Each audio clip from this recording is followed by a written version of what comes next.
Well, that's got to be the intro then. That is the intro. Hello and welcome to the Pretty Good Gamer Podcast, episode number 90. My name is Mr. Gareth Evans, and joining me today is Mr. Henry Gobble Gobble Gobble Cooper. You've abandoned whatever previous nickname you had. Yeah. I'm definitely putting that in the intro. I'm editing this, so that's going everywhere. There you go. It is in the intro. I did have another one, right? And I'm going to read this out here. Henry, fuck positive news. Oh, look, a Dota anime. That's nice, I guess. Cooper. I mean, I try and keep it positive, but generally that's quite difficult. So I was like, oh, people like Dota. I couldn't give less of a shit. That was here's something kind of cool. That one was the prepared moniker, but and it was submitted by Tony Shulman on one of the comments this week, so I appreciate that. Anyone else got a middle name for Henry? Leave them down in the comments. It makes my life easier, that's for sure. So today we've got a bunch of stuff to talk about. We've got a huge Nintendo Direct. They've been holding. It feels like this Nintendo Direct was just Nintendo just not going to the toilet for like 2 months and then just dumping it all in one go. They just and they just feel like, oh, thank God for that, like that catharsis, or you feel like afterwards, and then just leaving everyone else with so much stuff to trawl through because it was. But it's not even like a good one. It's like a post curry or spicy food one where it's just shit. It's just shit everywhere. You don't even have that one. It's not that bad. That was a solid nugget. No, it wasn't that bad, but. Virtually nothing. There was some stuff in there for some people. Tickled my pickle in that one. We'll get to that. I'm sure some people liked it, but it really wasn't my day. Nintendo, yeah. Well, Henry's judgments aside, we'll go through what was in a Nintendo Direct to begin. Then Henry's been playing The Medium on the Game Pass for PC, and he'll be talking us through his experiences with that. After which, we'll be taking questions from the Patreon Discord channel. After that, we'll have a triggered fanboy comment of the week, or kind of semi-triggered. It's you didn't trigger enough people this week, Henry, so we'll do our best to get some angry people in the comments. After that, reading some regular YouTube comments, and then the bad dad joke of the week to finish up. But first, the aforementioned Nintendo Direct, and there hadn't been one for a while, and here it is now. We've got so much to talk through. I'm just going to read through a bunch of these, Henry. And if you've got anything interesting to say or anything positive to add, if you've got anything positive to add, then deliver it. But the biggest news is that Splatoon 3 has been announced, and Splatoon is a huge game for Nintendo. And this Splatoon 3 will be coming in 2022. It wasn't much of an announcement trailer, really. It was just, oh look, it's nice Splatoon, bit of a story kind of thing. It wasn't much like a cinematic kind of. Yeah. Well, I was like, so it opened with Smash Bros, which we'll bounce onto. So I was like, okay, that's one of your biggest games at the moment that you're regularly updating. Whatever you're going to finish with has to be huge. Then, if you're not saving Smash for the end, so I was like, surely Breath of the Wild 2, or maybe God forbid Metroid Prime 4, which has been in development hell since it was fucking announced. But then they come out with Splatoon 3, and I'm like, not good enough for Henry. Okay, people like Splatoon. That's it's cool. It's a big game. They've got nothing. Yeah, I know nothing about Splatoon other than the characters in Smash, and I'm like, they're not bad. I would like to play Splatoon. I just haven't got around to it. But I was kind of just like, is this all? Yeah. Maybe I'm in the minority. Maybe people are like really hyped for this thing, but I'm like, it did nothing for me. I'm like, cool.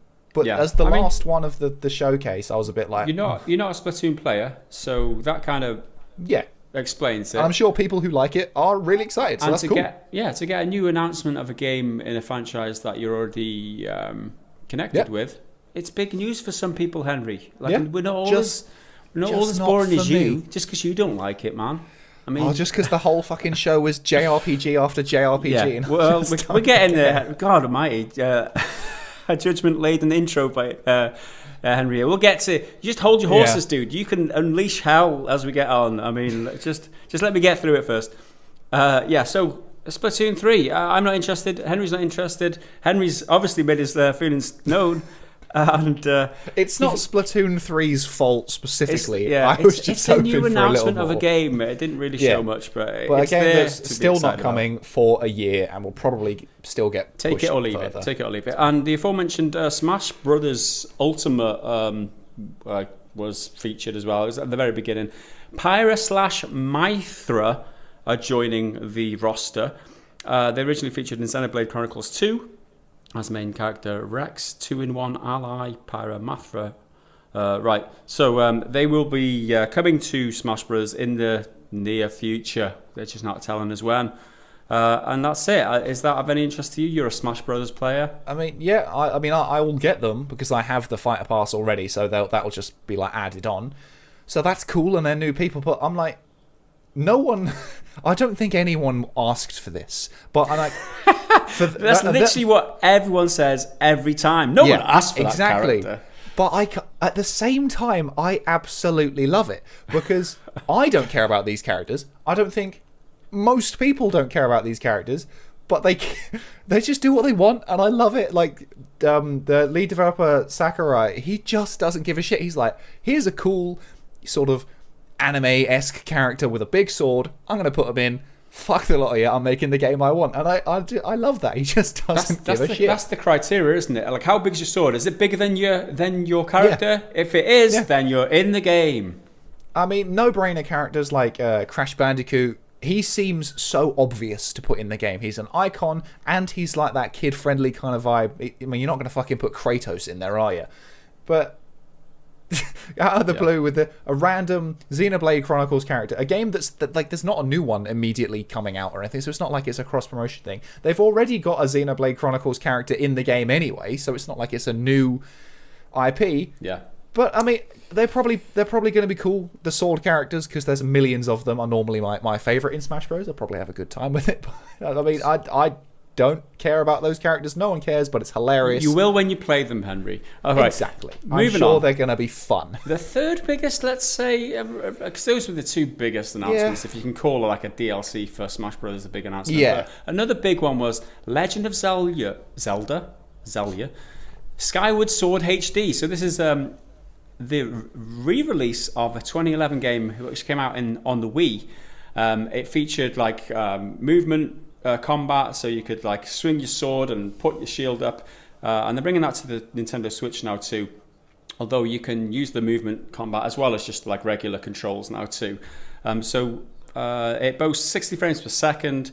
They're also releasing at the same time as a set of themed Joy-Con controllers, so that's great for people who are interested in that. There was a big kind of sell. If you enjoyed there's a lot of features in this game that made it through to Breath of the Wild. So if you enjoyed Breath of the Wild, you should definitely pick this up, giving it the big sell. So it is coming to Switch on July the 16th. Are you interested? I mean, I'm not really a massive Zelda fan altogether. The only one I've played like fully to completion is Breath of the Wild, and from what I gather, Skyward Sword, like, people like it, but it's not. It's not the top tier. It's not Ocarina or I don't know, Majora's Mask or something like that. Those seem to be more popular in the conversation. But I was like, okay, cool. Like, it's another Zelda game on thingy on the Switch that'll still sell really well. One thing that did kind of make me twitch my head a little bit is, so they've got the motion controls, as you said. If you swing down, it'll swing the sword down. If you swing across, it'll swing across, diagonal, whatever kind of omnidirectional thing. But to play it with conventional, well, quote-unquote conventional controls, it's now on the stick. You can swing the sword with your analog stick, which a few games have done in the past, and I've never found it comfortable. I just don't feel like it works, and I mean, maybe they'll be the one to do it right, but as soon as I heard that, I was like, that just doesn't sound good. Like, I would, if I was to get it, I would definitely play it in motion controls over doing that. The problem that sticks out to me is, how do you control the camera? Is it going to be camera locked the whole time? Is there going to be issue if you're moving the right stick is your attack? Like, how do you look round when you want to look round? Like, how do you? That's one of the biggest problems for me using the controller and being aware of your space. On a keyboard and mouse that I'm used to, I can just like move the house as quick as I want to see the enemies behind me. Maybe if it's just a lock-on system where you just like R1 to lock on the nearest enemy, maybe that could work too. But question marks over how that will work. I'm pretty interested. I'm not sure whether I'd pick it up at launch. It's probably going to be like 50, 60 quid. Obvious, because it's a first-party Nintendo game, and they're always bleeding the dry of our, always a premium stamp on those types of games. Oh, but, I'm kind of interested. I'm not disinterested. Like, I'd maybe check it out. Yeah, there you go. Yeah. That's Legend of Zelda Skyward Sword HD. Moving on. The other one, which is a first-party Nintendo game, Mario Golf Super Rush. Oh my god. This actually, for a fan of golf games, I think this looked kind of interesting. It's one of the major highlights of the thing, and I will be honest, like, it looks quite fun. Yeah. But doesn't that kind of say it all, that one of your biggest highlights is Mario Golf? You can play, it's a first-party Nintendo game, right? And rather than just making a first-party Nintendo golf game, they was like, let's just use Mario and people will buy it. People love Mario. Let's just like stamp Mario. So that's it. It's just a Mario-themed golf game.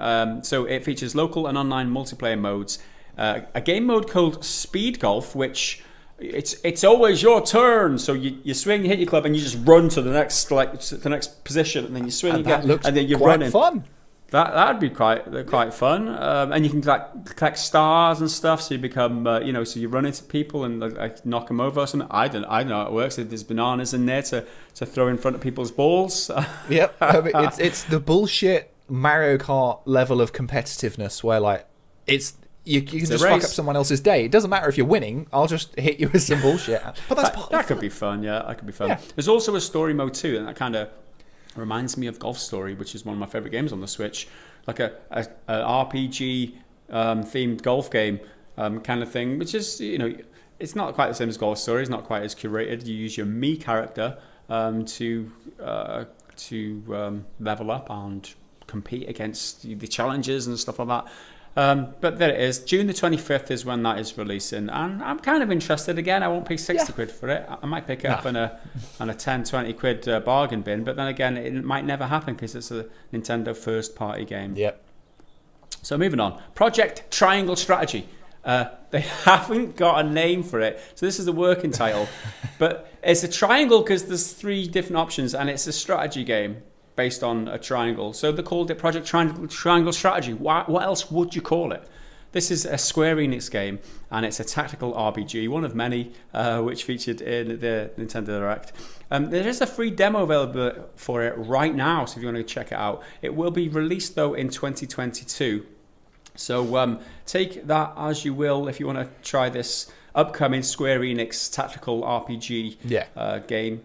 It's coming out next year. You can try it now, which is always good. It's always good to get a demo. And this one kind of went straight over my head, but I'm very aware, like, this kind of tactical RPG, Square Enix style, Final Fantasy-esque RPG's never really been my thing, but there is a huge, huge, huge audience for it. So I'm like, well, that's cool. Like, people will readily lap this up. And game demos are always good. Need more of them. I'll probably just download the demo just to try it, to support demos, which is kind of a weird concept, but more game demos should happen, especially when the game itself isn't out for ages. It's not out until 2022, so getting something now is a smart move to get people like, oh, this is cool. Now let's see. Now I'm like invested in the hype train for this, however long it'll be. Yeah, I'm behind that for sure. Next up, a pretty big kind of announcement, but it's a Star Wars game, right? Star Wars Hunters is the name of the game. I'm going to read this whole bit of Blump. I've got a Blump. I don't know what that is, but this is off Reddit. Star Wars Hunters offers a thrilling take on the galaxy in the squad-based online multiplayer game. Build a team from a cast of unique and all-new Star Wars characters, from daring bounty hunters to heroes of the Rebellion and Imperial stormtroopers. Face off against other squads in arenas based on iconic Star Wars settings set between Star Wars Return of the Jedi and Star Wars The Force Awakens. The free-to-play Star Wars Hunters launches in 2021. Interested? Not even a little bit. Oh my god! This is when my most cynical hat came on. Like, and I had to kind of check myself a little bit. When it came up, it opens with like a door. Like a door opens. So I'm like, oh, that looks a bit like Tatooine. Oh, that looks like a stormtrooper helmet, like graffitied on the wall. Oh, okay. So they kind of got with it. Oh, it's a Star Wars thing. EA doesn't have exclusivity with Star Wars anymore. This could be interesting. I think this is the first like named thing since that deal has kind of fallen apart, because the Ubisoft's doing one but it doesn't have a name yet. So I was like, okay, and then it's described it as free-to-play competitive multiplayer game, and I just sank. I was like, oh, for fuck's sake, man. This is, again, people like it. Fortnite's one of the biggest games around. that's literally what it is. Every game is now trying to emulate that kind of success, understandably so. But it's not my speed at all. And why have they chosen to set it between Return of the Jedi and The Force Awakens, for like a non-story game? Like, why limit yourself to this tiny period? Well, it's not tiny, it's about 30 years, but like this empty period with nothing going on. It's probably because it's empty, so we can do whatever we like. Yeah. But if you just took away that period, you could still do whatever you like and capitalize on all of the other stuff. Like it.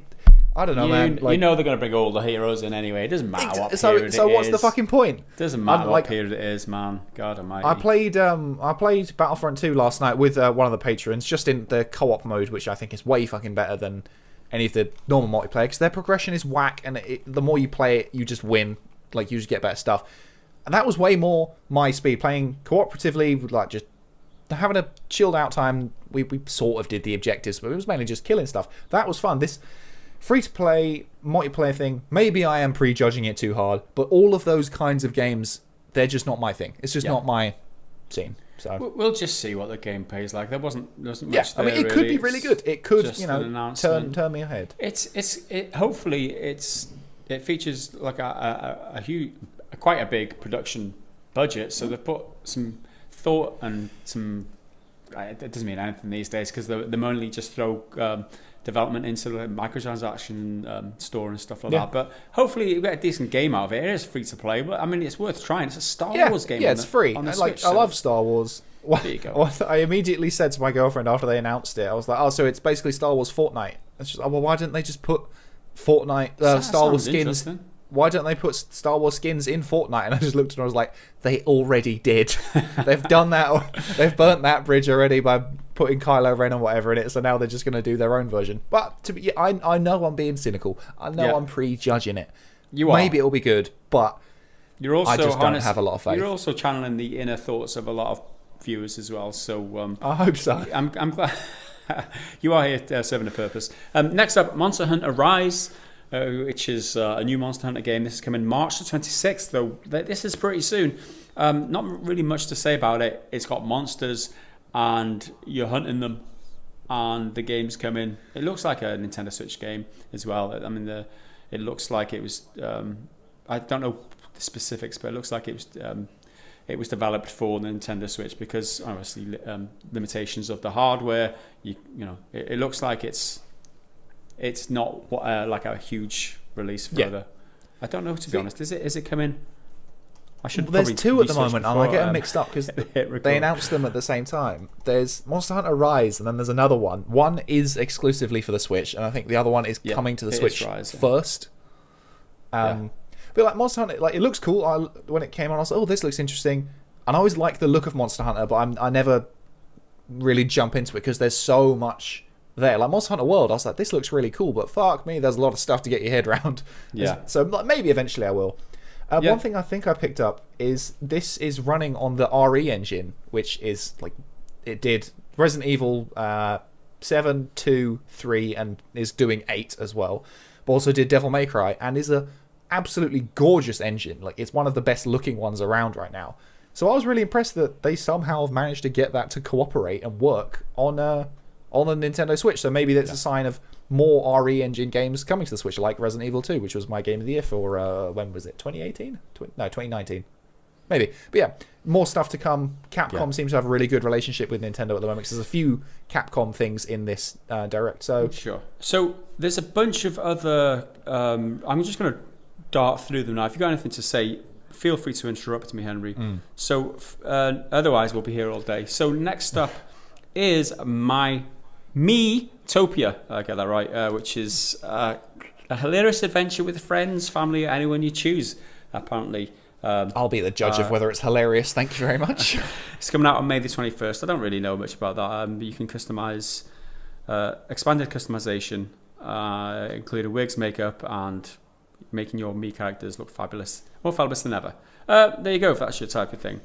Next up, Knockout City, which is a team-based multiplayer game, which is dodgeball, but it ain't dodgeball, it's dodge brawl, which is coming to Nintendo Switch on May the 21st.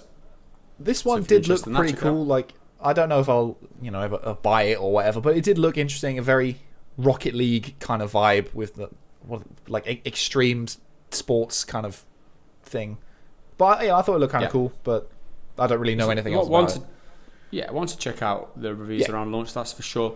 Next up, Fall Guys. Everyone's heard of it. It's coming to the Switch this summer. Nothing more to say about that, really. Next up, DC Superhero... Sorry. The Fall Guys, I think it's the perfect game for the Switch. For, like, the party game that's kind of kid-friendly and fun and silly. The only thing I think it needs, which I don't think this announcement said, is it needs local multiplayer. It needs local co-op, especially on the Switch. 2 Joy-Cons, get one each, and then just fuck each other up. Yeah. That's what the game really needs. Because I've been talking about it with my mates for ages. Because I think we've got it on like PlayStation together, but if we can all do it together, obviously with lockdown and COVID and all that crap, everyone together, like 4 Joy-Cons, assuming one of them ever actually works and doesn't drift the whole fucking time. That's what Fall Guys is for, and I think it's perfect for that. And they're almost there, but they're not quite yet. And I think Switch is perfect opportunity for that. Yeah, Sorry. It is a good point that these multiplayer games for Switch is good. It's good. It's a good addition to the roster, I think. Next up, DC Superhero Girls Teen Power. So if you want to be Batgirl, Supergirl, Wonder Woman as teenager, if you've ever had that fantasy, then you can now on June the 4th, because this game is being released. I mean, nothing to say about that? No? Okay, let's move on. Just move quickly. Next up, Famicom Detective Club, and there's 2 of these games. One called The Missing Heir, as in the person who comes after you, the heir, or your not hair as in on your head. Just clarify that. Not searching for a wig, searching for somebody. I know I butchered everything. And the second game, The Girl Who Stands Behind. So these are like detective games, and they're both coming on May the 4th. Of being the first time to come to the West, coming out of Japan for the first time. And there you go. So that if you're interested in that, check that out. Next up, another game coming to the Switch that everyone's familiar with, Apex Legends. So again, another same kind of ballpark as the Fall Guys we just mentioned. This is coming on March the 9th. Good addition, I think. A free game. A lot of fun to be had. I think it's a good one, especially. I think it's a good one, especially for Respawn and EA, because Fortnite is on everything, and that's really helped it, blossom even further. So I think it's good. And I think I prefer Apex to Fortnite. I think of the Battle Royale kind of mini boom that's been going on, I think Apex is probably my favourite out of the ones I've played anyway. Yeah. Alright, next up, Plants vs. Zombies Battle for Neighborville Complete Edition. So this is coming March the 19th, so if you're a Plants vs. Zombies fan, check that out. That's pretty soon. Legends of Mana, which is a beloved JRPG classic from Square Enix, is coming on June the 24th to Nintendo Switch. So a lot of things coming in the next 3 or 4 months. That's for sure. Next up, another huge game, or like acclaimed, highly acclaimed game, The Outer Wilds, or Outer Wilds, is coming to Nintendo Switch this summer. A lot of people like that game, or at least a lot of people's Game of the Year lists, that's for sure. And it seems like a good fit for the Nintendo Switch again. It's the right kind of graphics, not too intensive on the hardware of the Switch. It seems like it's a good fit all round for the Nintendo Switch. Yeah, people really liked The Outer Wilds, but I never got around to it. So now it's on Switch. I feel like that's more of the the casual sitting on the sofa kind of vibe. So I may pick this one up at some point. Yeah, there you go. Next up, Samurai Warriors 5. That's coming out this summer. Don't really have much to say about that, unless you do. Nope. Next up, World's End Club, coming the 28th of May. Again, don't really much know about that.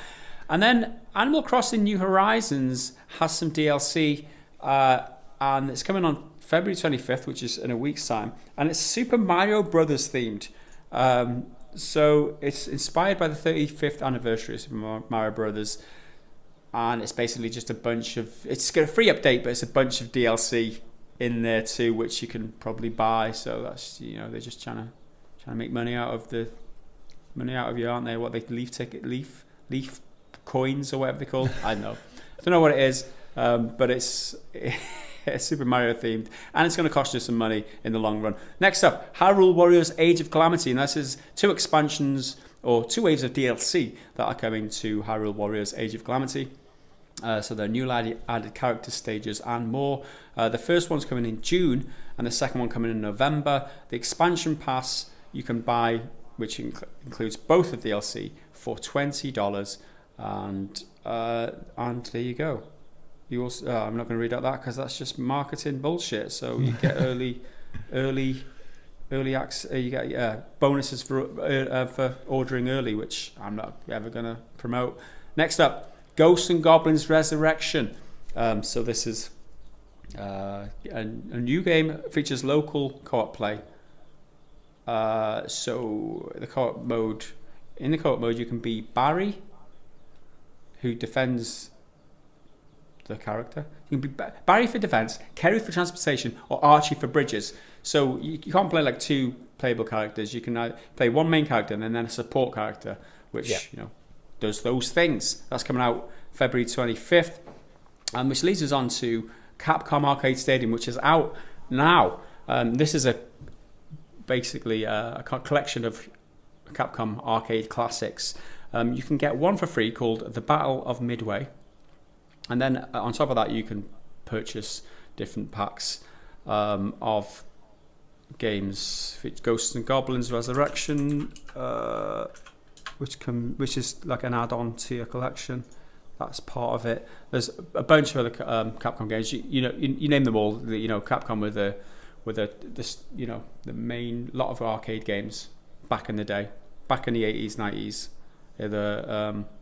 If you can think of it, Capcom made it, and they're all coming to the Nintendo Switch, which is actually huge for retro gaming enthusiasts. That's for sure. Have you got a list of any games in there? Okay, I think this is a list, but it's all logos, so I might take a moment to translate them. Volgus, Higemaru, 1942, Commando, Ghosts and Goblins, Section 7 or Section Z? I don't know. No idea what that is. That says in a language I can't read. Tatsukai no Banka, apparently that's what it says. Legendary Wings, Bionic Commando, 1943, The Battle of Midway, which is that the freebie you get straight away. Forgotten Worlds, Ghouls and Ghosts, I think I already said. Strider, Dynasty Wars, not Dynasty Warriors, Dynasty Wars. Final Fight, 1941, Counterattack, Senjo no Okami 2, Mega Twins, Carrier Air Wing, Street Fighter 2, The World Warrior, Captain Commander, oh my god, there's so many. Faff, Operation Thunderstorm, Warriors of Fate, Street Fighter 2 Hyper Fighting, Super Street Fighter 2 Turbo. Capcom never stop re-releasing the same game, do they? They just keep going. Powdered Gear, Strategic Variant Armor Equipment, Cyberbots Full Metal Madness, 19XX, The War Against Destiny, Battle Circuit, Giga Wing, 1944 The Loot Master, Pro Gear. Fuck me, they just keep going. Oh no, we're back to the beginning now. There you go. So there's 32 games. There's 3 individual packs, but you can just buy the all-in pack containing 32 games. I don't know how much I've got a press release here, but I don't know how much that's going to cost you. So that's available anyway for those of you who are interested in that. Yeah. Where am I now? Okay, No More Heroes 3 is coming out on August 27th. I'll just fire these off now. Neon White is a first-person action game coming to Nintendo Switch in the summer from the creator of Donut County. So if you're familiar with Donut County, you look out for that one. Bravely Default 2 is another default JRPG by the looks of it, coming on February 26th. There is a free demo available to try out, available right now. So that, again, in another week's time. It is a week, isn't it? Yeah, it's the 18th. So again, another free demo we like. Tales from the Borderlands collection is coming, which includes all 5 episodes of Tales from the Borderland, set between Borderlands 2 and Borderlands 3, coming on March the 24th. Good stuff. Stubbs the Zombie in Rebel Without a Pulse is a game, apparently, and that's coming on March the 16th. Hades, the physical release was announced as a big thing. The physical release comes with an original soundtrack and a 32-page full-color character compendium. If you're interested in that, it's coming. If on I March didn't 19th. already own it, I would have definitely bought this. Yeah, there you go. Ninja Gaiden Master Collection, which includes 3 games, is coming to Nintendo Switch on June the 10th. And the very last one, thankfully, Saga Frontier Remastered is coming on April the 15th. I don't know much about that game either, but that is a game. There you go, Henry. That it is. I got through it. There you go. I got through it all. That was and almost as much a slog as watching it live. Yeah, sorry about that, guys. But there wasn't really much for me, I'll be honest. And it did feel like that they'd just not bothered, because they do these Nintendo Direct minis a lot of the time, just to get rid of the third-party indie games. Yeah. Just get rid of them, sweep them under the carpet and announce them. And then when it comes to these like mainline Nintendo Directs, which this was, usually they're quite concise on the first-party Nintendo games, which it was a bit weird because they were all mixed in here, and there was just so many of them. They didn't really, nothing really stood out, and I don't know. It could very easily have just been a Nintendo mini. Direct. Yeah. It should have just been a mini or 2 minis or a back-to-back mini or something, because it was like 50 minutes long.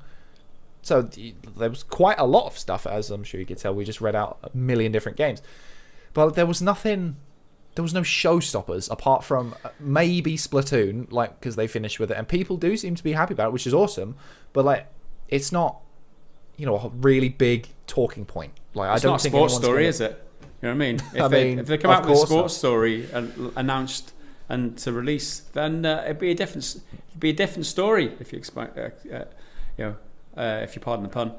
But yeah, it wasn't that, and we were underwhelmed, to say the least. But if you were, I wasn't something, expecting anything, and I was still let down. Well, not let down. Even let down is still a bit overzealous. Well, you invest like, let's say 35 minutes if you watch it on time and a half. So invest 35 minutes of your time watching Nintendo Direct. You expect at least something to come out, and you think, oh, that can be interesting. I guess Outer Wilds was the notable one. Yeah, it's just the fact they got the Breath of the Wild 2 guy to come out and it's like, I bet you're excited about Breath of the Wild 2. Well, too fucking bad. We're not telling you shit.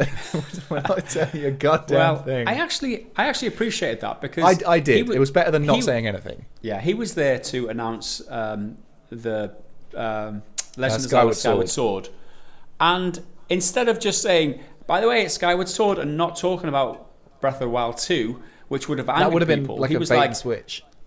Yeah, he was like, well, I bet you can't wait to hear about Breath of the Wild 2. Unfortunately, we don't have any information about that now. I'm sorry. But in the meantime, check out this game. I like that. I like that he's considering people's feelings. Because he could have just like come out and not said anything about Breath of the Wild 2 and announced like a mobile game, like mobile Breath of the Wild 3 or whatever, and just pissed off the whole community and asked them if they don't have phones or whatever. He could have done that, but they didn't. As a minor consolation, I'm pretty sure he did say they were going to share Breath of the Wild 2 stuff soon. I mean, who knows what soon really means. I think he said at some point this year, but I mean, we're at the beginning of the year, so we have most of the year left to go. But at least that was something. Maybe they're going to do a little something at some point. But on the whole, this Direct was kind of just... It came and it went for me. Nothing really struck me. The main problem is for... thinking about and like analysing what this was and how much it fulfilled what expectation I've got. It's like, but start of the year, hardly any new games are coming out. We're just starved of games, just starved of news. There's nothing interesting. And then Nintendo Direct happens, yes. And then again, it's just like, meh, there's not a lot happening. But that's just how the industry is. It slows down in January, February. Everyone's got their games at Christmas. Nobody spends a lot in January, February, whatever. So that's it. We're just like frustrated. We want more stuff, and we're all locked at home, and we want this bloody lockdown to end so we can go outside and get some fresh air again. We can't do that, and we're taking all our frustrations on Nintendo. They don't deserve it, but there it is. They are the brunt of our bad feelings today. However, you did play a game. You played The Medium, which is a new game. Which is a new game. It came out on January 20 something, so not ages ago, but it's one of the first. It's not really a AAA game or anything like that, but it's had a bit of a marketing bump because I think Microsoft are helping. It's got a timed exclusive or something with Microsoft, so that it's kind of got a little bit of a name for itself, let's say. But so yeah, it's by Bloober Team, and they developed it and published it, but they've got this distribution relationship with Microsoft, but they still own it. And you may remember them as the team who did the Blair Witch a couple of years ago, which seemed to be reasonably successful. I think people quite liked it. It was kind of a shock game, like no one expected it, and then there's a Blair Witch game. Blair Witch hasn't been relevant for years, but they did one. So I played it through Game Pass for PC, and despite it being on PC, it still had a lot of performance issues, which was a real problem. And one of the biggest downsides of it, because altogether I'm still kind of mixed on it. Like, I don't know how much I really like it. I definitely liked some bits, and I really wasn't vibing with other bits. So basically, it's about a girl who can communicate with dead people, and she has got like supernatural powers, and she can like see the other side and the spirit world, and she helps people. When they die, she helps their spirit go to the next place and not get stuck in this horrible, horrible purgatory kind of place. And its big gimmick is that it's got this like split screen feature where you can see into the real world and the spirit world at the same time, and you act in both of them. They're both completely in sync, which looks really cool. And it's one of the new features of like, all the new generation of SSDs on the new consoles. This is the game that's really, now we can use all this extra loading power. It's unfortunately that the feature isn't used anywhere near enough. When it is used, it's cool, and there's some really interesting visual stuff going on, especially in cutscenes where it's like you're seeing the same thing but from different perspectives, and she'll be chatting to someone who's not really there, and the world will be influenced by that, which is really cool. But it doesn't use it anywhere near enough, I don't think. Yeah. And in its defense, while its performance was generally pretty up and down, the split screen stuff didn't actually have that much of an effect. Like, when it was split screen, it didn't tank the performance any more than it already was, which leads me to believe that it's not that feature which is causing the problems, it's just poorly optimized, which is something that can hopefully be fixed over time. But as it stands right now, there was a frame rate cap of 60 FPS, and even then it still barely did it. Like, it was constantly up and down between like 40 odd, which is like it's fine, but it's not good. Like, good it's not enough, it's not what I expect from like, I've got a very good PC now. But so it's supposed to be like a horror, psychological horror kind of game. I'm not sure I'd really call it a horror, and it's kind of like a semantics game, but I didn't find it scary. I found it like uncomfortable and tense, but it wasn't scary, you know? Like, there's a couple of jump scares, and a lot of them are very predictable as jump scares are, but there was one that like legitimately got me really good, and I was like, okay, fair play, that was a solid jump scare. But most of it's like spooky goings on and like creepy music. The music is excellent, and horror games, they have to have good music, and that really stands out to me. But that was all really cool, but it's not like I wasn't scared, if that makes sense. And maybe that's just me. I find it quite difficult to get scared by stuff. But I don't know, I just wouldn't really call it a horror thing. I'd probably call it a psychological mystery thriller puzzle game more than anything, because there's no combat. You don't really fight stuff. Wikipedia says it's a psychological horror, so playing both sides there. I mean, horror, maybe it depends on your definition, but I wouldn't call it horror because it didn't scare me. It made me kind of like tense and stressed out at times, but I wasn't scared. So yeah, there's no combat or anything. It's certainly not running around busting ghosts or anything like that. It's mainly puzzles, and you'll be in like the real world, and then you'll come into a room, and then her head will go a bit crazy, and then the world will split, and then you interact with both realities, I suppose. And there'll be like a door locked in one world, so then you've got to figure out the solution in the other at the same time, because they both run parallel, like you can see them exactly the same time, which is cool. But again, it doesn't use it anywhere near enough. And it's fixed camera, which I didn't really know going in. So it was a bit of a surprise. And fixed camera, it's obviously calling back to old school games like Resident Evil was back in the day, or I never played it, but Silent Hill was that as well. And again, that's very psychological, kind of weird stuff. And I did kind of enjoy it, but it didn't have, because it's not got any combat or anything, a lot of the tension that a game with fixed camera stuff can have wasn't there. It was just, it's just fixed camera. Like, fixed camera's great for hiding stuff around corners or not being able to see the enemy that's trying to get you. But that doesn't really happen. Like, there's a couple of set pieces where there's this creature trying to get you. Most of them are on rails and you're just running away. There's a big dramatic thing. But then there's a couple where you've got to like do some sort of phony stealth stuff. And yeah, they're quite tense, but it's not like they're using the fixed camera to hide where he is so you're on edge or something, if that makes any sense. Yeah. Like, I played Resident Evil 3, the original one, years and years and years ago, and I remember being so terrified because I could hear Nemesis coming, but I couldn't see him. And then he shot a rocket at me that came across the screen, and I just completely shat the bed. I must have been like 8. But the gameplay itself is very, very simple. And that's not necessarily a bad thing, but it is what it is. But I quite liked the story.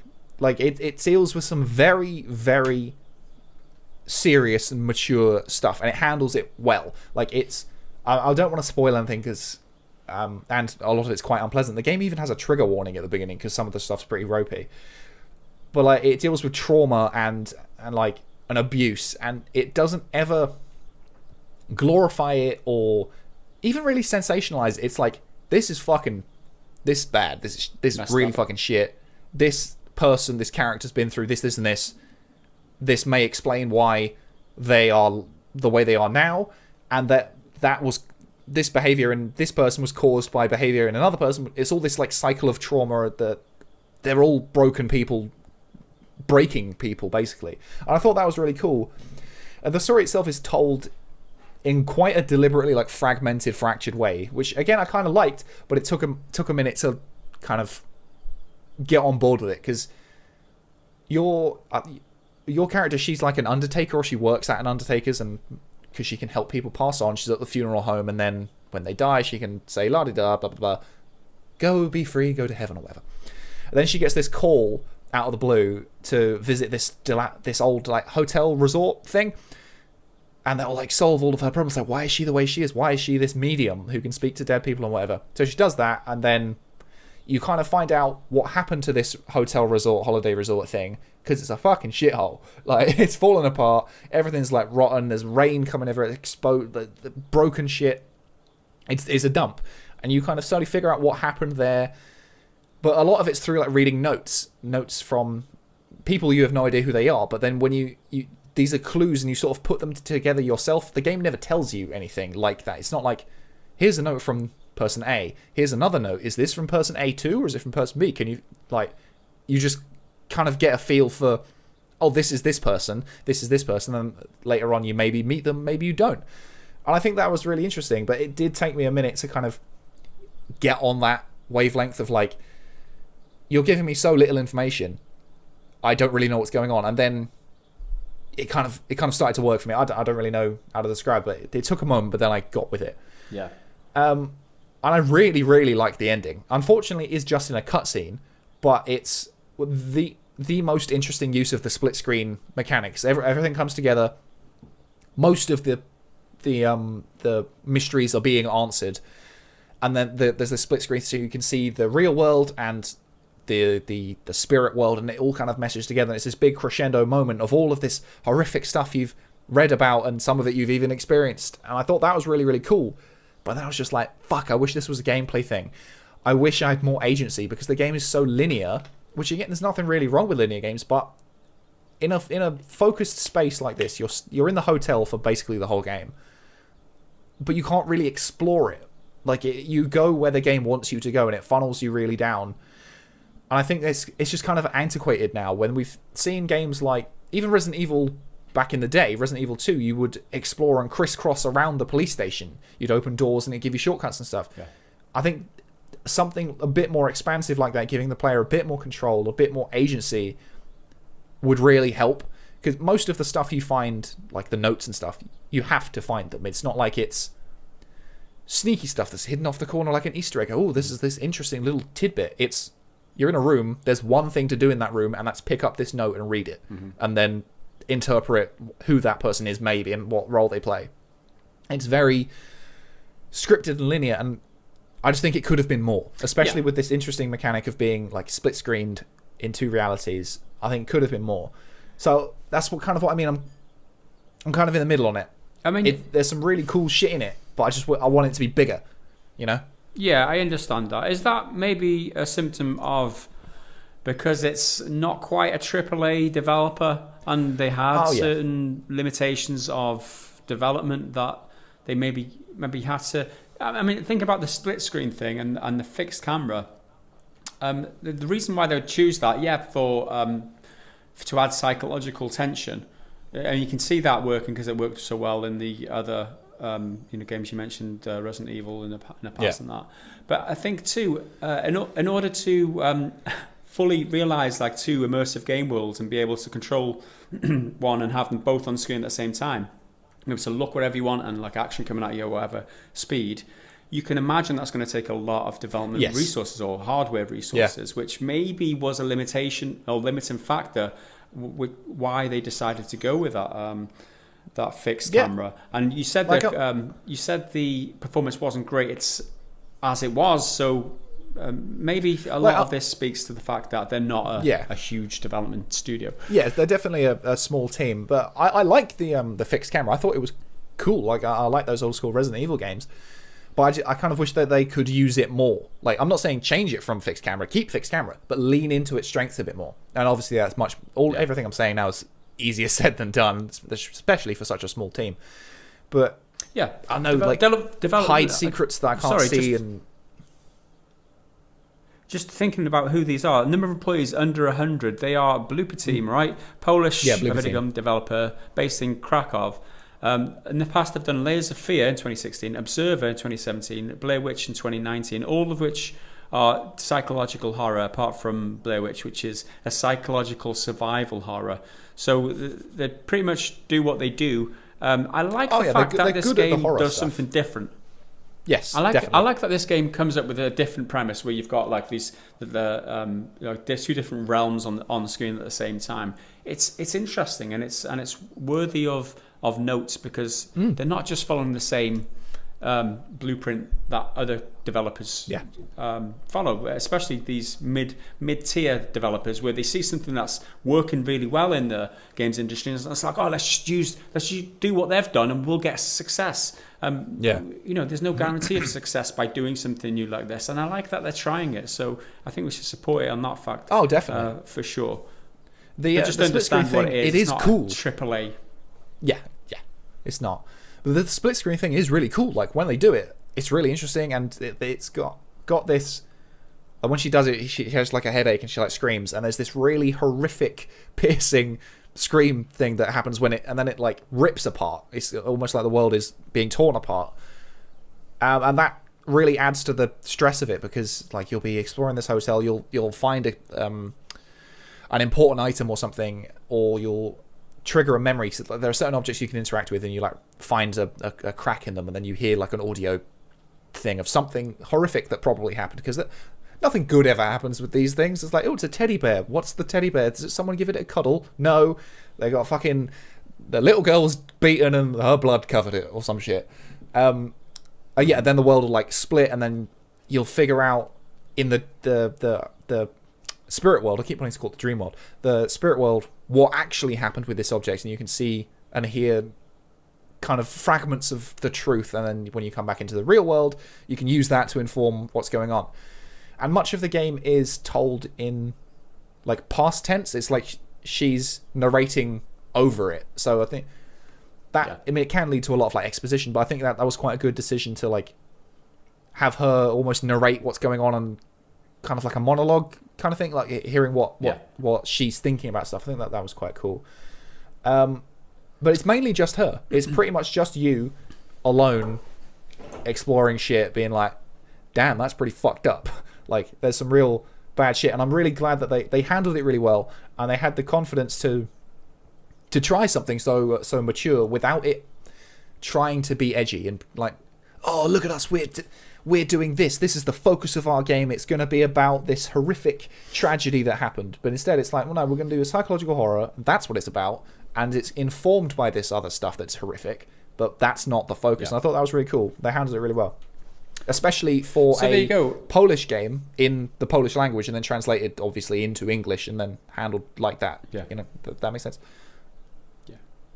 So the Medium out now, released on January the 28th, I think. It's available on Epic Store, on Steam, on GOG, Xbox Series S or 1X or whatever. Not available on PlayStation. Not sure if it is coming to the PlayStation, but it is available on day one on the Game Pass for PC, right? Yep. Which is why you played it. So that's interesting. Recommend trying it out. Like it takes a minute. It's a £40 game. And if you got it at Game Pass, you should definitely try it out. It's unique at the very least. Like, you should try it out because nothing has done this split screen type thing before. You may not like it, but it's worth checking out just because it's new. There you go. So let's move on now. Thanks, Henry, for that. Next up, we are going to move to the community section, which is where we thank everybody and reward them for supporting our content. And you can support our content over on patreon.com/prettygoodgaming. If you do like the channel and the content that we bring, help us continue to make it, basically, because paying bills is hard, especially on YouTube.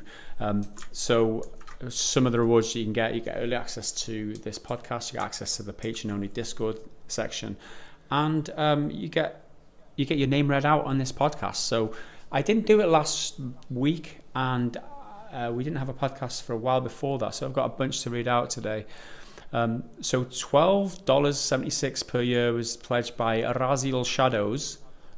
These numbers are slightly different now because everyone can do it in their own currency, which is why they're all a bit weird. So they're just random numbers, but that's why that is. So, and also you can sign up for a yearly subscription now too. That's just one of the features that Patreon has just introduced. So thanks to Araziel Shadows for the yearly subscription, as well as Karajorama,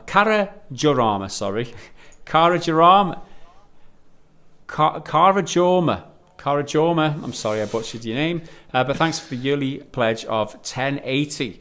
$5 per month pledged by Peter Clark. Thank you very much, sir. We appreciate that. We got a pledge by Deskanar for $13.11 per year. Thank you very much, sir. We got a $1 per month pledge by Timothy Wilson. Thanks, sir. And then we got an increase in pledge from $1 Timothy fee. Wilkinson. You're getting all these names Timothy. And then we got an increase in pledge by Kona. Thing. Yeah, one thing I fucked this up. Let's start the podcast again. Let's delete the last hour. No, we'll persevere. Okay, an increase in pledge from $1.30 to $5 by Kona. And we appreciate all the pledges, and apologies for butchering mostly everybody's name. I'm butchering mostly everything just in general. That's just how I roll. And next up, let's reward some of those patrons by answering some questions. And if you have got a question for the podcast, leave it in the proper section on the Patreon Discord. We've got 4 questions this week. Oh, 5, sorry. Yeah, we got 5 I grabbed a new one while we were talking. Yeah, we just increased it. Yeah, so, Henry, the bloody long one again. Right, okay. This is from Ravaged. Hi guys, missed you. Neil Roberts. We miss you too. Before I ask my question, in response to Gaz's idea of game studios using their artists to work on films / SFX last week, having worked for both, I can honestly say it's not that easy, like firefighters doing police work and the other way around. Although skills are shared, the process and roles are very different. So game developers or game artists and stuff can't just go into the films industry. Well, there you go. Mm-hmm. We talked about it last week. Easier to just go back and watch that. Okay, now my question is about Callie Plag. I don't know how you pronounce her name. I know who she is, just to quickly clarify. It's either Kaylee or Callie, Plag or Plag it up, one of them. The GameSpot reviewer who gave Cyberpunk a 7 out of 10 but barely played any of its features. She said so herself in a podcast a few days after her review. Now, this is not about the game itself, but the way she reviewed the game. Do you think she was right to rate the game if she missed massive chunks of the game? Brackets, shopping for guns and clothes, buying new cars, crafting anything, taking part in any side quests. Or should she have passed it on to someone else? She was also the reviewer that said a Pokemon game set on an island had too much water. Cheers, guys. Neil Roberts. So I think this girl, she's kind of made a bit of a name for herself among certain areas of the internet as being like a bad reviewer. I'm not entirely certain, but I think she did a Days Gone review and she got shouted at for that. I can't remember what she said. Don't even know if it's actually her. I might be making that up. But yeah, so the Cyberpunk thing, I think I used her in my review roundup of Cyberpunk with 7 out of 10, which 7 out of 10 as a number, I think a lot of people would justifiably call Cyberpunk 2077, certainly at launch, a 7 out of 10 game because of its performance issues and all that. That number itself is totally fucking fine. But I completely think that her review of the game is poor and she didn't do her job correctly as a reviewer by not sampling enough of the game properly.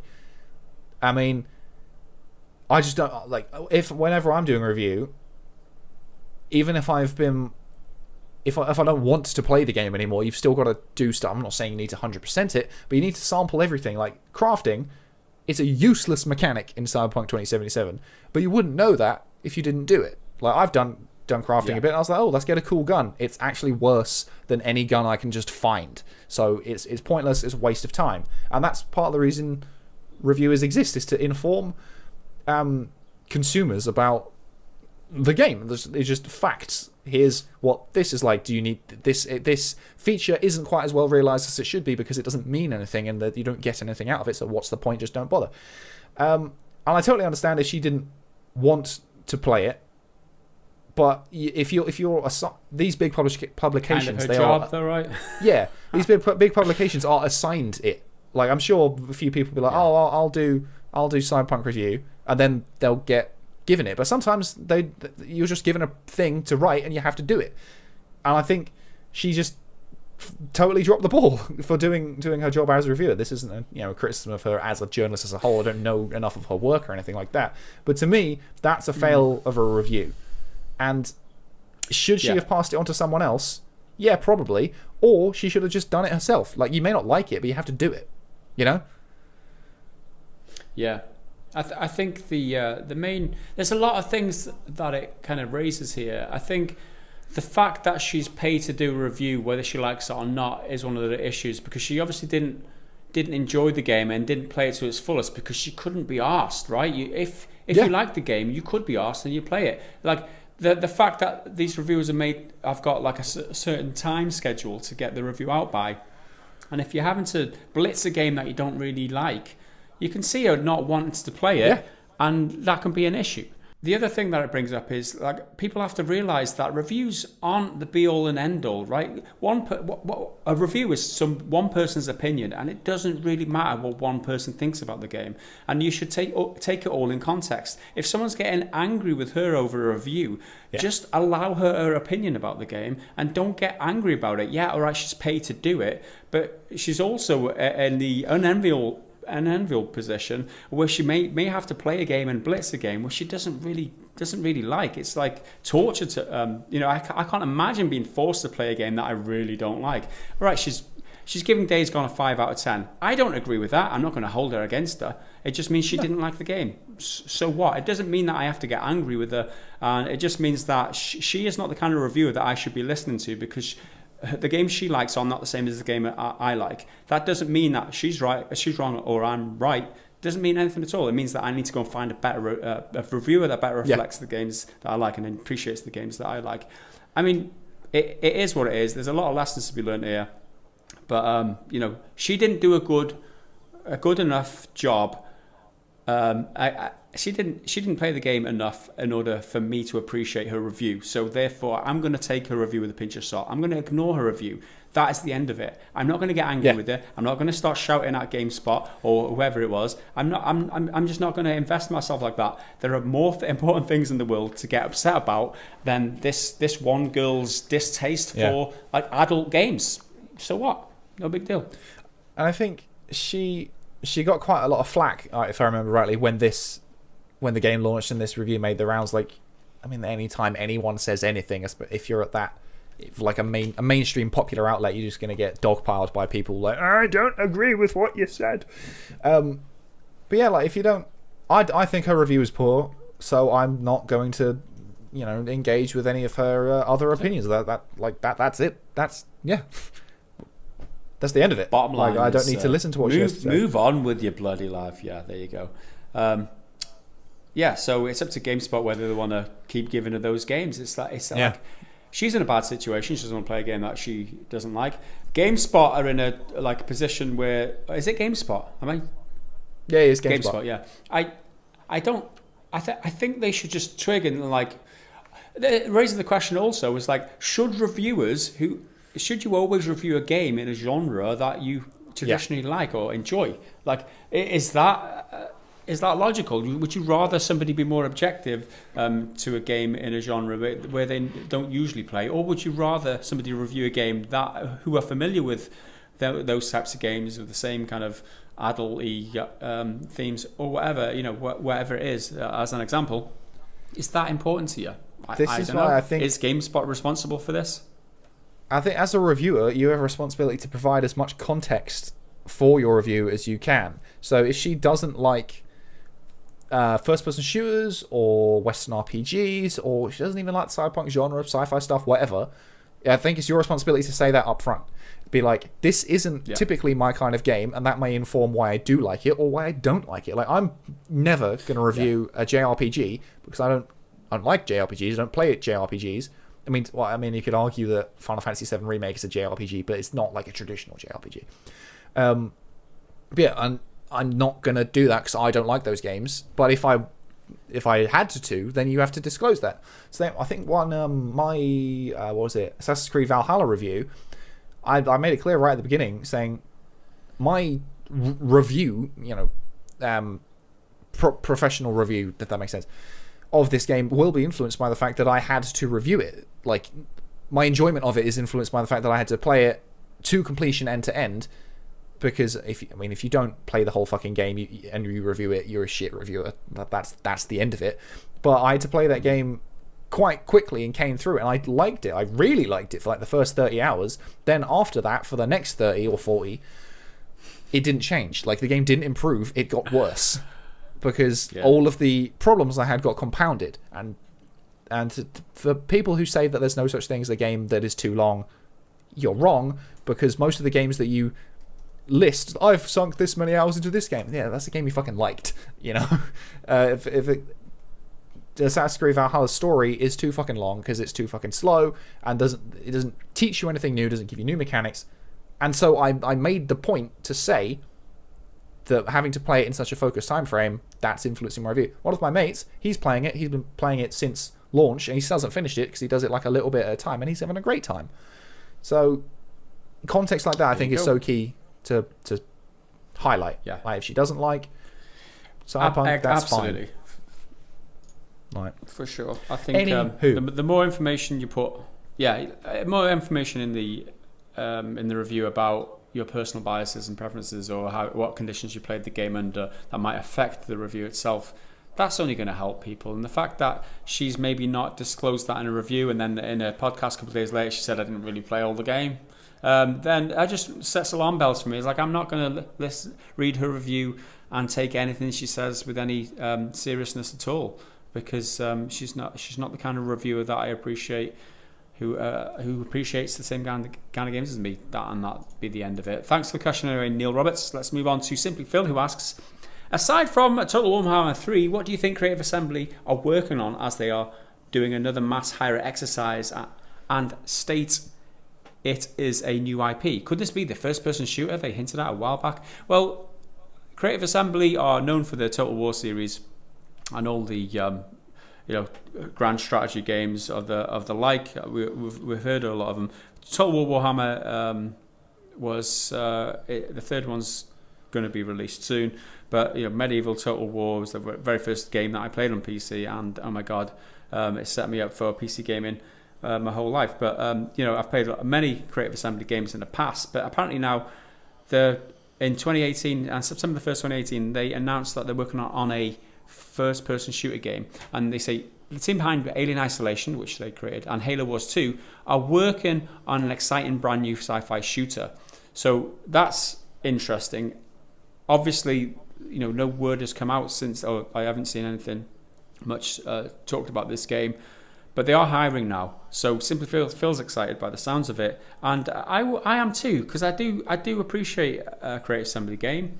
I don't play them all. I don't. I missed the Warhammer series because they're just not for me, that fantasy strategy game.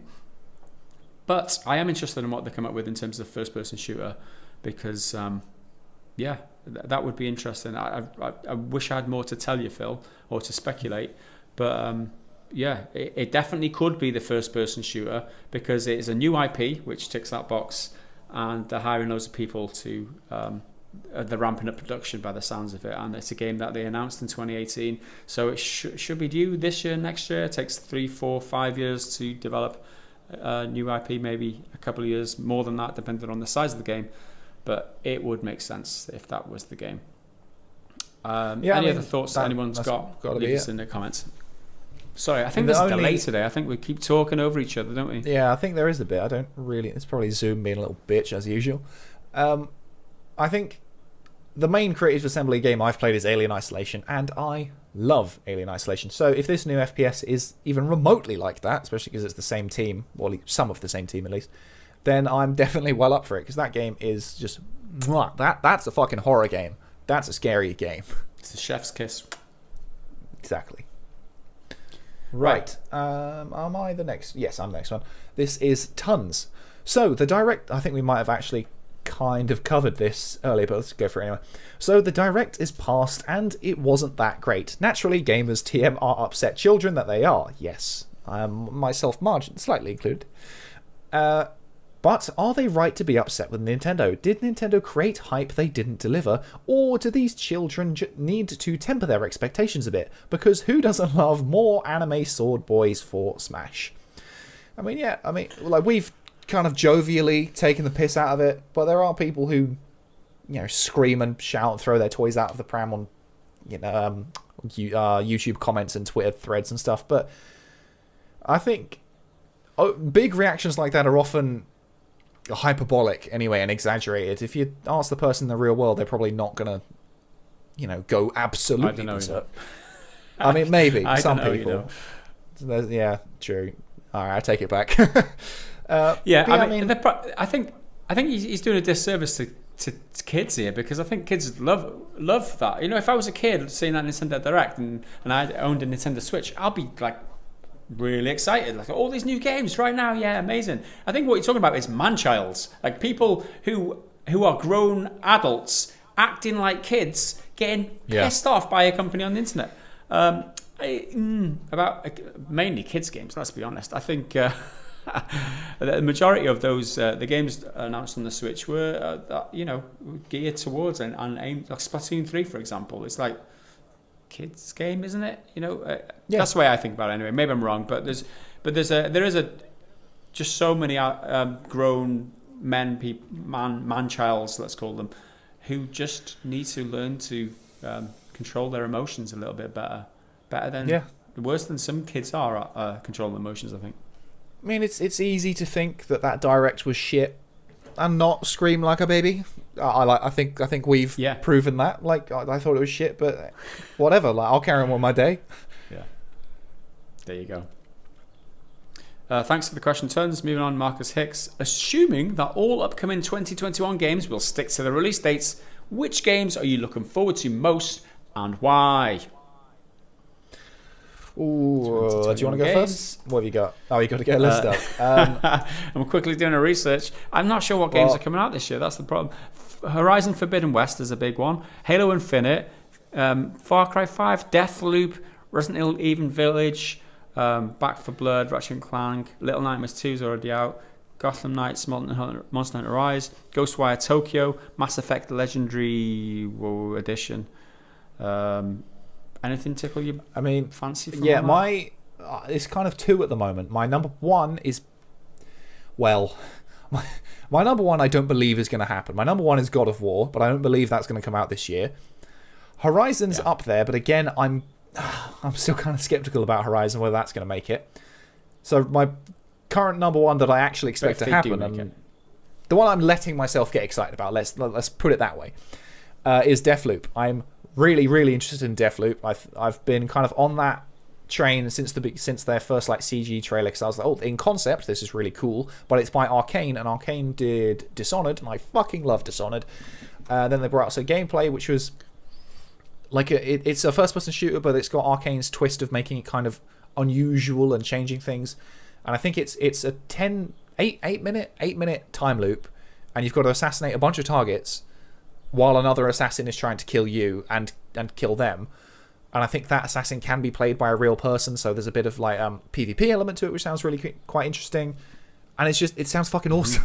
I really want to play Deathloop, but it's not out till May, and it's kind of fucking bumming me out. I think it's PS5 timed exclusive, also on PC at launch, and then Xbox is coming later, I believe. I mean, I don't know that for sure. Yeah. I don't know if I'm excited by... Sorry, carry on. Any of them. So you go. I've got another one, but you go. Yeah, so it's just this lag. I start talking after you pause, and it's like, you can't really tell. So apologies for anyone who's been put off by the fact we're talking over each other, but it's just the connection today is really bad. Yeah, as I was saying, I don't think I'm excited for much this year. I think last year kind of spoiled us. There was a bunch of decent games, and then Cyberpunk was expected towards the end, and everyone was really hyped for that. I don't feel any sort of hype anymore. Maybe it's because I've been burnt by Cyberpunk, but Deathloop I'm interested in. I'll definitely check it out. Whether I'll get it day one or not is another question. I liked Far Cry 5, so I might try Far Cry 6. Don't know. We'll see. Mass Effect Legendary Edition. Yeah, I'll take a look.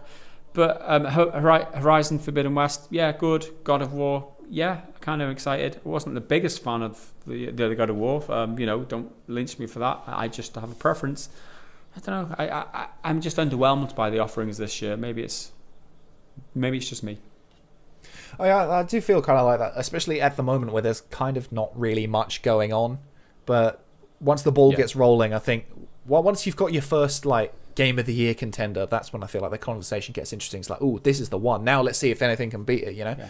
But the other one I'm really interested in, which we've seen virtually nothing of, but their Twitter page is always active, so it keeps popping up, is Kenna Bridge of Spirits, which was announced ages ago, like sometime last year, with a big bunch of other PlayStation 5 games. And it's very sort of Zelda-esque and quite a little bit Disney, but I just think it looks really cool and really cute, and that's meant to be coming out in March at some point, but there's no actual date yet. And again, I'm skeptical if that'll make it, because it's in a matter of days it's March and there's no date yet. But yeah, I really quite fancy Kenna. It just looks fun and like a fairy tale. Looks nice. Biomutant is due out. That's one to look out for. I think May the 25th. That's due. Biomutant, again, I've been waiting for it, but I still don't believe it's going to happen. They've been radio silent for so long, but I'm like, I don't want to get burnt, but I really like the look of Biomutant. Yeah. There you go. Thanks for the question, Mr. Marcus Hicks. Okay, is this me now? I think I've got the last one from... Yes. Let's figure out how to pronounce this one. Togt. T-O-G-T. Well, T-O-G-T 500. Let's just leave it at that. Hello, I would like to ask if you have had the chance to play Baldur's Gate 3 with its latest patch, and if so, how are your feelings for the game so far? Thank you for this podcast, and keep up the good work. Well, thank you very much for the question. Baldur's Gate 3, so it's in early access at the moment, right? And it's not coming officially out for a while. They've kind of said it's not come out. I think it's 2022? I might be making that up. I think that's the case. So it's going to sit in early access for a while. They're going to add a bunch of stuff. I think they've just added a new class. I think it's Druid, but I might be mistaken. And Baldur's Gate, I'm like 5 minutes away from buying into it, getting it on early access because it looks fucking awesome. I played one of the Baldur's Gates years and years and years ago. It wasn't a turn-based one. It was a real-time combat one. It looks great, and I kind of want a big RPG, like a modern, experience, high budget RPG like that kind of RPG based on the Dungeons and Dragons kind of way of doing things. I just want that. I think that's an itch I really want scratched right now, and Baldur's Gate 3 might be it. But I am slightly hesitant. Not early access because of it's going to run like shit. I just don't want it to end. I don't want to play through it and then it ends. But I think this early access is meant to be quite extensive. They've given you a lot of stuff to play through before the full game comes out. But no, I haven't played it yet, and I probably will at some point soon. Yeah, me too. I like the idea of it. I don't like the idea of it being early access, and I've been put off by early access games in the past because you don't get the full fat experience. It's like the reason I don't want to play Cyberpunk right now because I want to wait till it's patched to a point where I can enjoy it on my first playthrough and not be spoilt for any of these story beats or anything like that, and enjoy it as it was, as it was envisioned, as it was supposed to be enjoyed. So for that reason, I think I know it's a different type of game to Cyberpunk, but I think I just like to appreciate a game when it's ready. And I know I kind of feel the same. I just rather just wait. I think that's just my preference now. If I'm going to play it, I'm going to play it once probably. I'm not going to play it multiple times. So if I'm going to play it, I might as well wait until it's done and complete. That's probably my biggest kind of barrier. Cause I don't want to buy into it in early access, play the shit out of that, love it, and then when the full release comes around, just kind of be in a different place, not really be in the mood for it. So that's another reason I've been hesitant. I think the exception I might make is for Valheim. Because it's Valheim, isn't it? Because it's a multiplayer survival game, and I think survival games are, and the fact that it's multiplayer as well gives you that extra dimension. But I think I can probably get away with getting that and not feel like I'm missing out on a decent experience because it's all about the people that you play with, I guess, and the experiences that you have as a community, rather than if it's a single player game or whatever, you play it and enjoy it like that. So I might break my rule for Valheim, but other than that, Valheim does look interesting. From early access games, especially because Valheim's it's not full price. It's like 15 quid or something. 16 quid. Yeah. There you go. All right, so let's move on then to the next segment in this podcast, which is the Triggered Fanboy Comment of the Week. All right, Henry, are you ready? Azuma G is the Triggered Fanboy today. And on your video, a game about Iraq War is not political. Azuma G comments, I mean, you recommend to your viewers to check a Polygon article. What next? You will tell to check a Kotaku article about how, quotes, there are not enough transgender black lesbian females in Overwatch. Not even a close quote. And that's the comment. I saw that one. How dare you use a Polygon for reference, Henry? Oh my God. What next? I mean, Kotaku? I knew when I typed it that some people would kind of grimace at the thought of looking at Polygon because just like with Kotaku, there's a serious amount of bullshit on those fucking websites. Just pretend problems that don't actually make a fucking difference. But every now and then they do a good one. Every now and then there's like a decent report. So you shouldn't swear them off entirely, because every now and then you'll be like, oh, they've broken a good story here, and they're not screaming about quote-unquote SJW stuff. I fucking hate that conversation. But, they're talking about something that's actually a bit more worthwhile.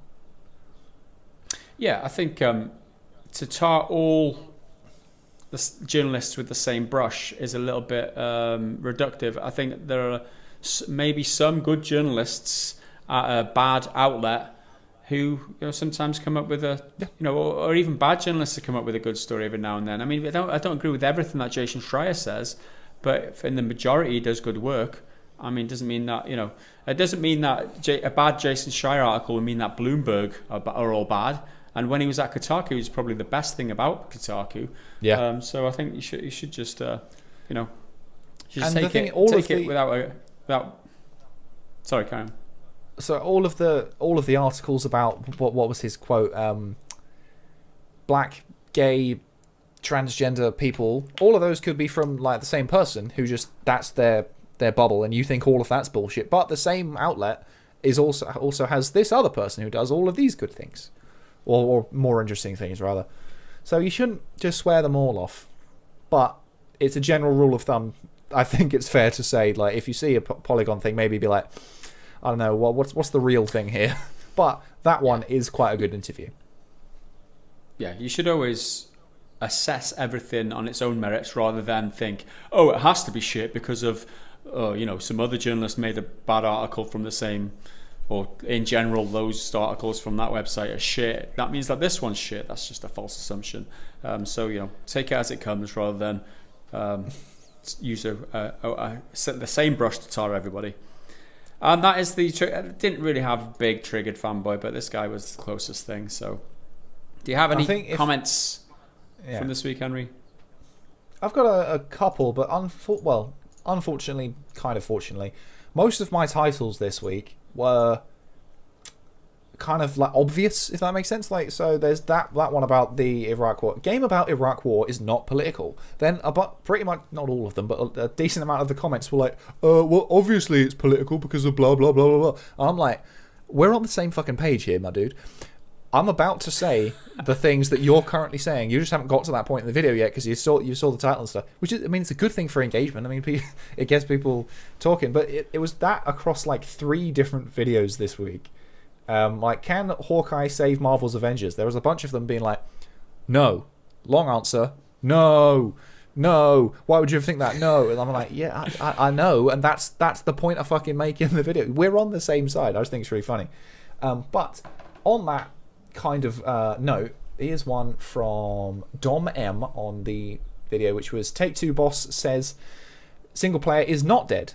Once again, no one believes it's dead. It's the fucking executives at the top who say that. And I said that in the video. Anyway, Dom M says single player games aren't dead. In other news, water is wet. How is this even news? Of course execs don't really believe that, but as we've said, these greedy wankers know they just can't monetize it as excessively. And I'm just like, yeah, that's we're on the same page. That's what I said. But however, that's a bad sentence. However, how is this even news? Because it's one of the big people actually admitting it. Like all of the execs are normally like, oh, they're dead, and of course they don't believe that. It's all bullshit. But they push that narrative. But he's one of the big boys at the big boy table, saying they're not dead. So that hopefully, this notion that they are dead among the 1% corporate execs at the top who pretend to believe it, maybe it can just fuck off now, and we can start getting more good single player games. That's the dream. But I mean, it's a pipe dream certainly because these guys don't give a fuck. But yeah, there you have it. I think the delay is getting worse. It is. Shall we maybe restart our connection just to see if we can save it? I'm going to restart my camera. And we're back. So next comment comes from Surge315. Just a quick one. He says, finally, a no bullshit channel. Well, we try our best. Thanks, dude. Well, yeah, that's... It's good to see that people actually get on board with the lack of faff. There's every now and then someone will complain, oh, there was like... loads of faff at the beginning. It's literally 7 seconds. It's 7 seconds every single time. Because I know when I put the timestamps in, I'm always like, well, the first one is 0, then the next one is 7, and then that's it. Every single time. So I've got this other decent comment from Peter Clark on I think it was on the game based on Iraq War is not political. You left a pinned comment saying that your first draft of it was over 1,000 words on that article. And Peter Clark came back with, seriously, your writing and opinions are excellent, so please do publish them. You may not have the viewership of Young or Skill Up, but that isn't the point. We support you because we view your work as quality. And personally, I'd like a critique style format from you and Gaz in the same way White Light or Mandalore does.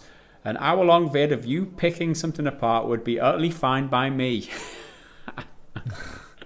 There you are, Henry. I mean, so when it comes down to hour-long videos like that, I can't fucking stand them personally, because I'm like... Nakey Jakey. I love Nakey Jakey's ones, man. He's the only one. He's got that ball and he jumps. King. I just love that. I love it. He is fucking spot on. And his Last of Us... Is it the Last of Us one? His is like 50 minutes long. I love that. I did watch through... I watched it on double speed, though, because I'm not...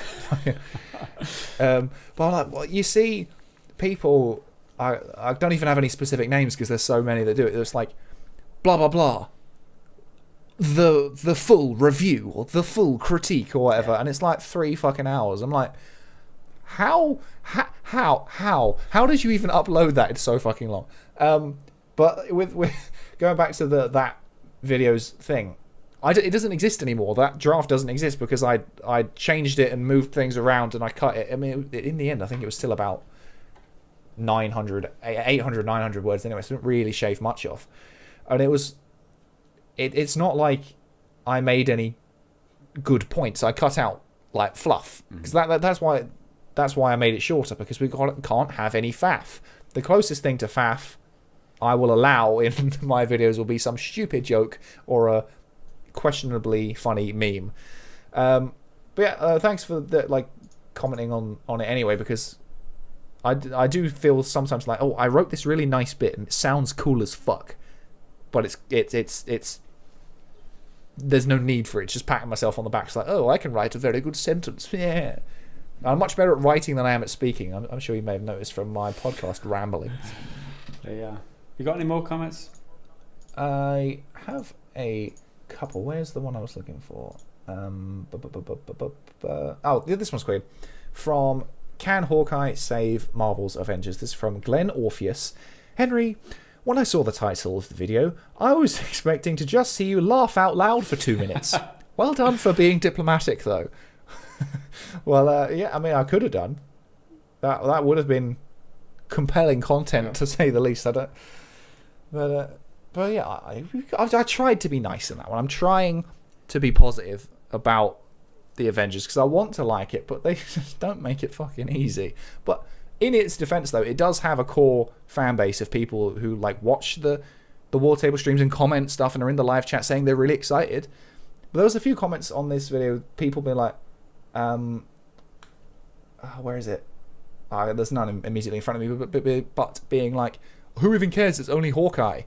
But at the same time, when the game was announced and there was everyone but Hawkeye from the original 6, people were complaining. So people do want to see Hawkeye there. Why he's coming in now after some other character who virtually no one fucking cares about, and not a big name like Wolverine, is beyond me, but people do want to see Hawkeye in the game, so I don't think it's fair to say no one gives a shit. Most people don't give a shit, but some people do. Some people do always give a shit, Henry. That's just part of life. My very last comment comes from a username Current. There's another praising one of you. Says, Henry, you deserve to be seen and heard by hundreds of thousands of viewers. Great video. Well, thank you very much. I like to be seen. What? Seen and heard. See into my soul. See who I really am. Yeah. Well, no, thank you anyway. I've got 2 more. Well, this one I thought was kind of funny. It's from the last week's podcast, and I can't remember the context of why he's saying it, but I just think it's funny that he mentions it on a podcast. Wolfie Sauce, they have to hit 10 minutes for the algorithms to promote. Now, I probably ranted about something about videos that extend how long they are to get over to 10 minutes. But I just think it's really funny that he's saying they have to extend to 10 minutes for the algorithm to promote, as if we don't know that already. Been on YouTube for a hot minute now. But also that it's on a podcast, which was an hour and 20 minutes long. Like, yeah, I think we're over the threshold for the 10-minute mark, don't you? Yeah. I just thought it was quite funny. And then, where's the other one I quite liked? Because they got a joke that I didn't expect anyone else to see. Oh, here it is. From, what's the story? I think it was about a lawsuit. Yeah, Sony hit by class action lawsuit. It's the same video as the Iraq War political one. there was a bit where it was like a form you had to fill in for this law firm, and then they put you into the class action lawsuit to explain their problems. And this person noticed my little fun, stupid Easter egg because I'm a child. Michael Villis, 522, Batman got a PS5. I guess someone paid the scalper fees. Rumour has it that he is secretly rich, which I thought was quite funny because I'm clever and I put Bat and Man as his first and surname in the box. Aren't I a funny one? Lol. I'm just glad I got one response. I thought that was fun. There you He go. clocked it. And he got a like. I mean, maybe someone else spotted it too. So Yeah. So there you have it. For those of you who maybe want to get their comment read out in next week's podcast, make sure you comment on one of the videos this week in the coming week, because we do read pretty much all of them, scour through the best ones in order to read them out on the podcast. So there you have it. And thanks to everyone who has upped our engagement over the past week. And if you do want to get your question read out for the podcast, remember patreon.com/prettygoodgaming is where you can support us to make that happen. Next up, we've got the very last segment of this week, which is the bad dad joke of the week. All right, I've heard this one before, but it is genuinely one of my favourites. So, Henry, are you ready? let's have at it. I replaced our bed with a king-size trampoline. When my wife finds out, she's going to hit the roof. That's quite fun. I like that. I love the idea of sleeping on a trampoline. Well, sleeping on a trampoline is great fun. I've done it a couple of times. But Have you really? Yeah. Yeah, slept on trampolines before. In a garden? Yeah. One of my mates back home, he lives kind of in the arsehole of nowhere, but they've got a really nice house and a very big garden. So we always used to go there as like our hangout place to get pissed, and then we'd get pissed and fall asleep on a trampoline. There you have it. Henry likes to sleep like a tramp on a trampoline. Get it? It's comfy. The second. Although getting up off it when you're hungover in the morning's quite the challenge, but it's quite comfy to sleep on. And that kind of bookends our podcast for this week. So if you did enjoy it, please leave a thumbs up on the video. Remember to support us on patreon.com/prettygoodgaming. And until next week, from Henry and myself, bye for now.